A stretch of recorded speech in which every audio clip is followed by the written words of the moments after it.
अस्सलाम वालेकुम दोस्तों, कैसे हो। मुझे उम्मीद है कि आप सब ऐसे ही होंगे। आज जो हम बात करने वाले हैं, कुछ बड़ी खबरें निकल के आ रही हैं कुवैत से, जो कि आपके लिए ज़रूरी हैं।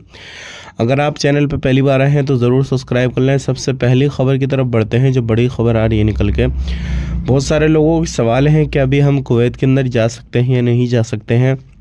हमने सुना है नया वायरस आ रहा है, तो क्या ये सही बात है या गलत, तो पूरी जानकारी आपको मिलेगी। सबसे पहले हम बता देते हैं आपको, आप नया वीज़ा लेना चाहते हैं या फिर छुट्टी आए हैं तो जाना चाहते हैं, तो आप आराम से जाइए। कोई भी मसला, कोई भी परेशानी नहीं है, आपको कोई भी रोका टामी नहीं होने वाली है।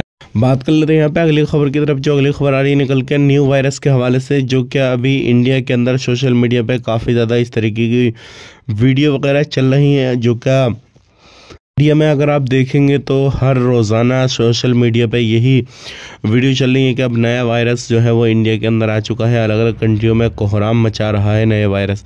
और यहाँ पे चीन के बारे में बताया जा रहा है, चीन में बहुत ज़्यादा बुरे हालत हो गए हैं, लेकिन ऐसा कुछ भी नहीं है। चीन की बहुत सारी वीडियो लोग वहाँ पे बना रहे हैं, डाल रहे हैं और कह रहे हैं ये सोशल मीडिया पे जो इंडिया की मीडिया है ये अलग ही कुछ वे में चीज़ों को बता रही है, लेकिन ऐसा चीन में कहीं कुछ नहीं है। तो ये भी एक चिंता वाली खबर है कि भाई लोग इतना बड़ा झूठ कैसे फैला रहे हैं। तो इसके बारे में आप क्या कहेंगे, कमेंट करके बताइएगा। क्योंकि वायरस वाली ऐसी चीज़ें कुछ भी नहीं आ रहा कंट्रियों में, लेकिन इंडिया के अंदर बताया जा रहा है काफ़ी ज़्यादा वायरस आ चुका है। इसके बारे में आप क्या कहेंगे, कमेंट करिएगा ज़रूर।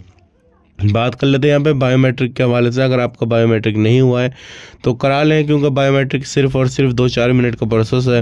आप अपॉइंटमेंट लें, बायोमेट्रिक कराएं और उसके बाद में आपका जो भी लेन देन है, आपका जो भी आप सफ़र करना चाहते हैं वो हो या फिर कुछ भी हो XYZ, वो आपका ऑटोमेटिकली जो है खुल जाएगा। फिर कोई भी परेशानी आपको नहीं होगी। लेकिन बायोमेट्रिक नहीं कराया हुआ है आपने तो फिर आपको परेशानी हो सकती है, क्योंकि कुवैत के अंदर कोई भी सर्विस का आप फ़ायदा नहीं ले पाएंगे और कहीं पर आवाजाही भी नहीं कर पाएंगे। इस चीज़ का ध्यान रखिएगा। आज के लिए इतना ही। चैनल को सब्सक्राइब करें। आप अपना ख्याल, अपनी फैमिली वालों का ख्याल रखें। Take care, bye bye.